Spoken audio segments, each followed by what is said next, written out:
This is Green Lanterns issue 173 by Lenny Wein and David Gibbons from February 1984. It's always good to kick off a new run on the book with one of the lamest villains around. The cover annoys me because it is the last page of the story. It gives away the cliffhanger, more or less. And I don't like the splash page either, which gets us off to a very negative note. I don't seem to like anything. This is the second issue in this run, a run that I intend to look at all of. And this page compares our hero, Green Lanterns, the rat bastard version, to an angel.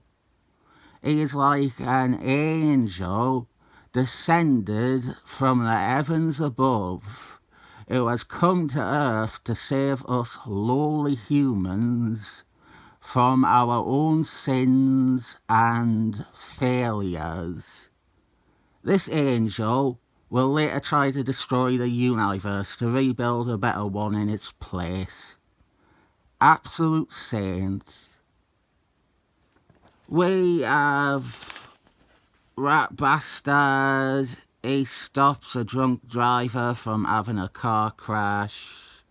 And over here we have Saffron Starfield in a bathrobe with a towel. Lads. Big into Saffron Starfield. Remember when she made Superman kiss her boots? She deserves better than Rat Bastard. We also have, and this seems to be developing as a theme this week, we have Christmas on Infinite Earths prologue. We show Uncle Monitor up in space monitoring Earth. An Harbinger is there. And there were a few of these random subplot pages in books before Christmas on Infinite Earths. I know Mark Wolfenstein did them in Tiny Titans. And it was also one in How Is This for a Link? I think there was one in the issue of DC Comics Presents before the one I did yesterday, issue 79.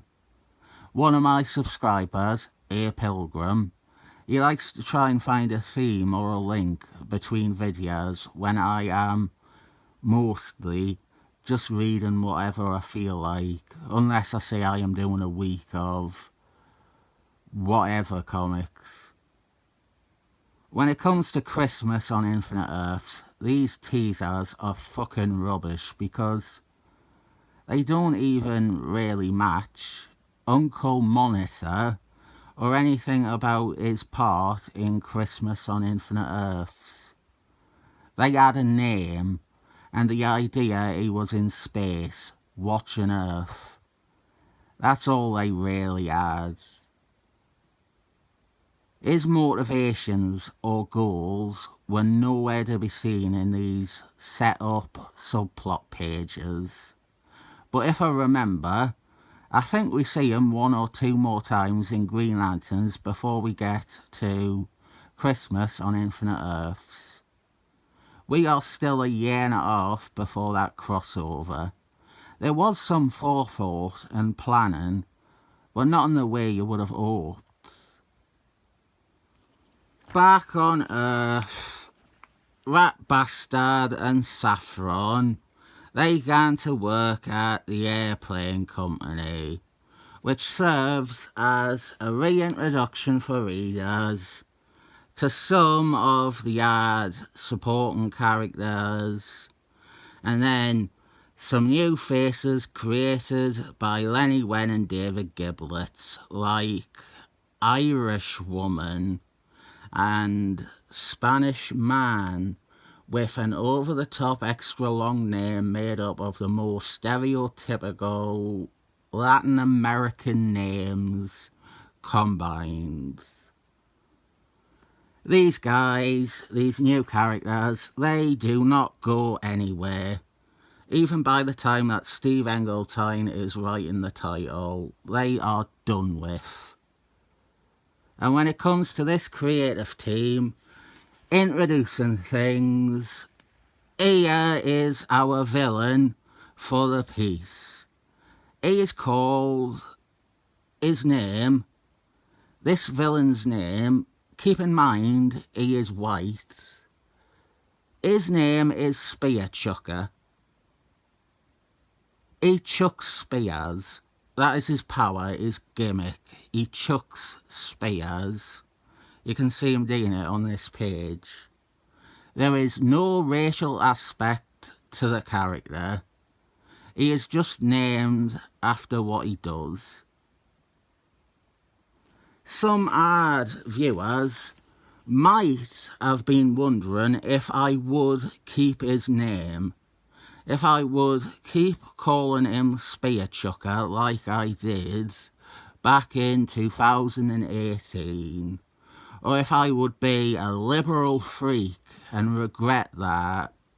But I am prepared to argue that within the context, this is making fun of language rather than black people. It is making fun of a taboo. This character is also shit. That's part of the reason I don't mind giving him a dodgy name.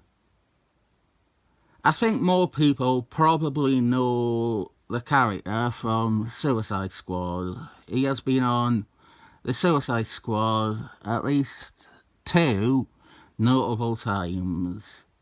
The first was when they had a crossover with Justice League International, where the two teams fought each other.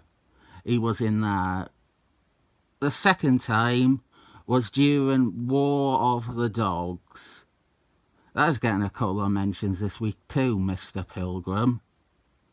I have not read War of the Dogs, but I know he is there because there is a tie-in issue for Suicide Squad, which also features Van Morrison, the writer that Animals Man encountered. Van Morrison, they are on the Suicide Squad. I promised to review that issue before. Let me know down below how eager you are for me to cover it. I know shit all about War of the Dogs, is the thing. Some more stuff with this villain. He was in the second Death Shot miniseries as one of many villains out to get even with Death Shot. He was again on the squad for a third time in a story in Chessmen. This time he died. Third time's the charm. He was in the 2021 movie by James Gunn, where he died straight away. His spear, that he chucks, was in the film More Than Him. Moving on for a bit from our terrible bad guy, Rat Bastard reunites with his Inupiaq friend Tom, who Rat Bastard used to call by a nickname that was definitely some form of racism.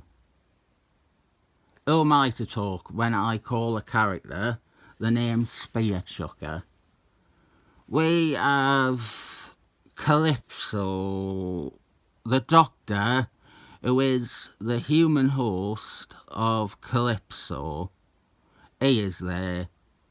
A time bomb waiting to go off, obviously. And now, Green Lanterns, he is going to stop the robbery in progress. That truck that Spear Chucker robbed was meant to be delivering to the airplane company. And Spear Chucker has an army of goons And thank God none of them are black, or I would feel like I am walking on eggshells. The shit villain with a gang that dresses like him, that might be a Lenny Wen thing. He did it with Visage in Amazing Spider-Man.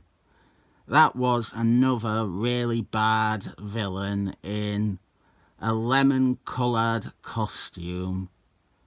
Lenny Wen is not great at creating villains. So Green Lanterns fights their boss, Spear Chucker, who chucks his spears at him. This is a properly shite villain, and it doesn't really work for Green Lanterns. It's not a good villain for Green Lanterns.